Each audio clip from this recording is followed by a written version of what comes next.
Sinipahod ang galayo na mga Diyos. Ikaw nga amo Ginoong paglaog. Kung dili patungod nimo Ginoo, wala kami niining kagabi. Kami imong isapupo ug imo kami gisakwat aron kami Ginoo makahimo sa pagtambo niining Voice of Youth hangtod niining kagabi.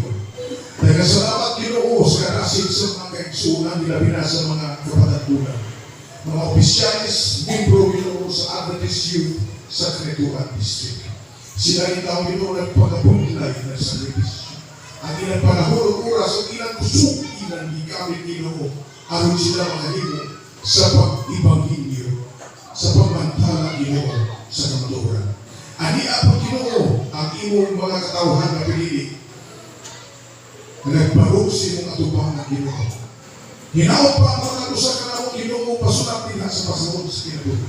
Hinaot pa Ginoo ang mga usa ka namo nga dili Ginoo mawigit ug mawala sa amo Ginoo pagpangalagan niya kanimo. Apan ang tanan nga ani akaron ng Dios ang ginapon.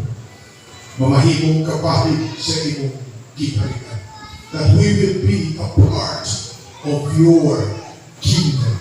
That we will be saved through Jesus Christ. And we will be able to be a part of that eternal life that you are going to endow and to be given to those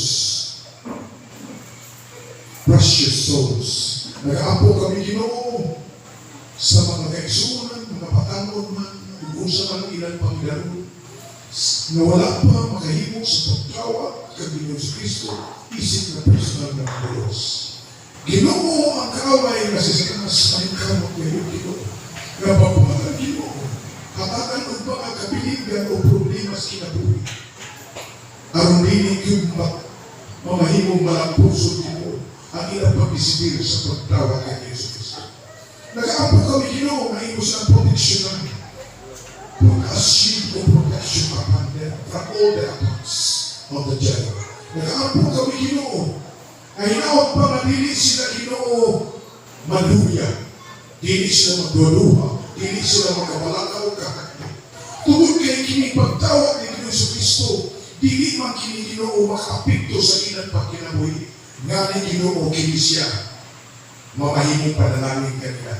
Tungod kay kinabuhi tayo man ang bukti o resulta ni ilang pagtawag kay Ginoo Kristo. Walay mawala kanila Ginoo kung sila Ginoo mo isibir sa pagtawag kang Ginoong Kristo, isip na personal nila na magduluwas. Nagkasalamat o Diyos sa imo Ginoo pagpalayon sa pagpanalangin ka namo hangtod ugma puhon Ginoo adlaw sa kadto.